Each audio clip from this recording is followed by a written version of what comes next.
the pleasure to present to you Dr. Martin Luther King, Jr.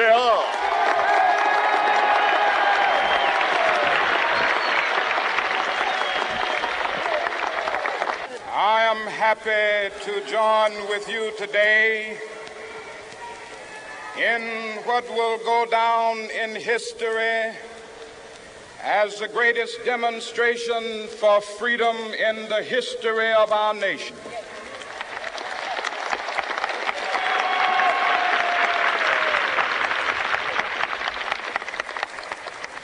Five score years ago, a great American in whose symbolic shadow we stand today signed the Emancipation Proclamation. This momentous decree came as a great beacon light of hope to millions of Negro slaves who had been seared in the flames of withering injustice. It came as a joyous daybreak to end the long night of their captivity. But 100 years later, the Negro still is not free.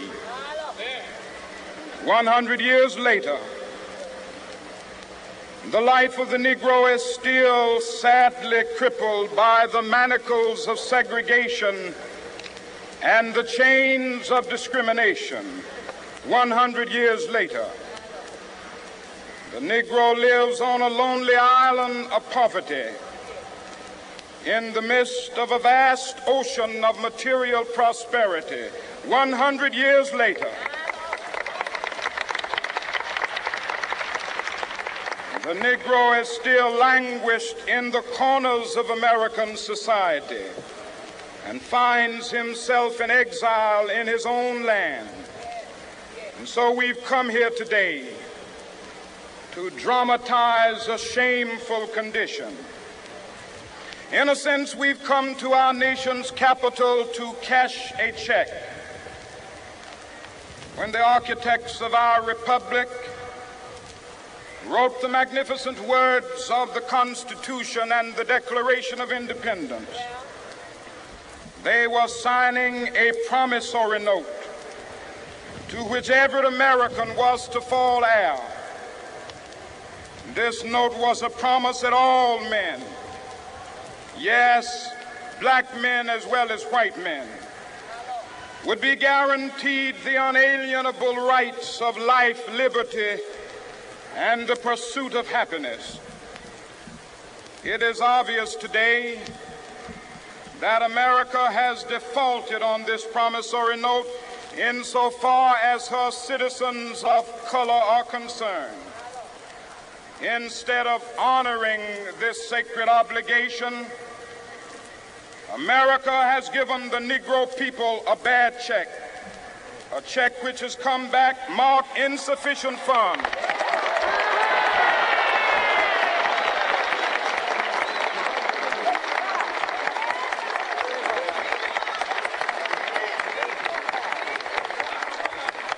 But we refuse to believe that the Bank of Justice is bankrupt.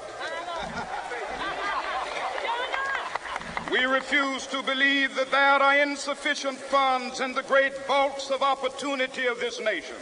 And so we've come to cash this check, a check that will give us upon demand the riches of freedom and the security of justice.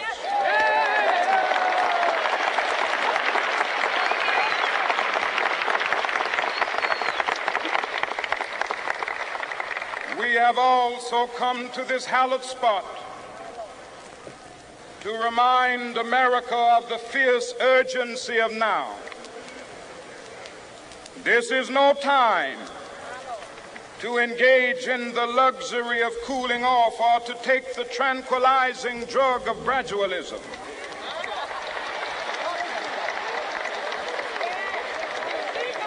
Now is the time to make real the promises of democracy. Now is the time to rise from the dark and desolate valley of segregation to the sunlit path of racial justice. Now is the time to lift our nation from the quicksands of racial injustice to the solid rock of brotherhood. Now is the time to make justice a reality for all of God's children.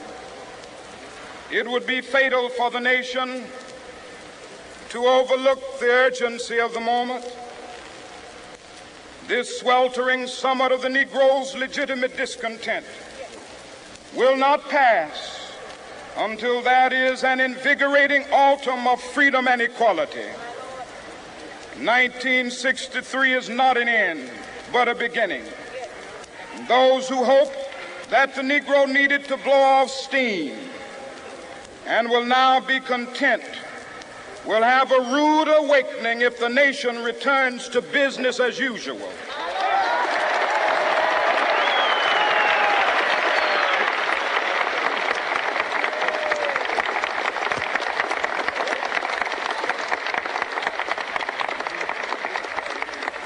There will be neither rest nor tranquility in America until the Negro is granted his citizenship rights. The whirlwinds of revolt will continue to shake the foundations of our nation until the bright day of justice emerges. But that is something that I must say to my people who stand on the warm threshold which leads into the palace of justice. In the process of gaining our rightful place, we must not be guilty of wrongful deeds. Let us not seek to satisfy our thirst for freedom by drinking from the cup of bitterness and hatred.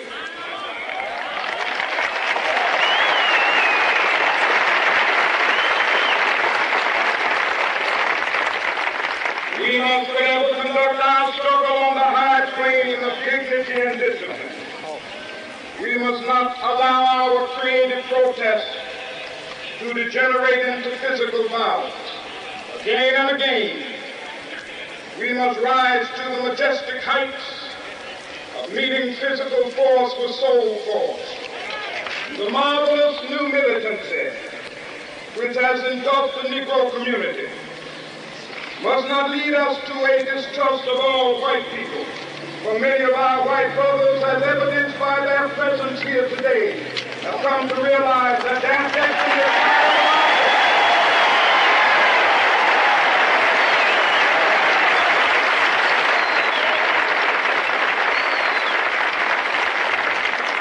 They have come to realize that their freedom is inextricably bound to our freedom.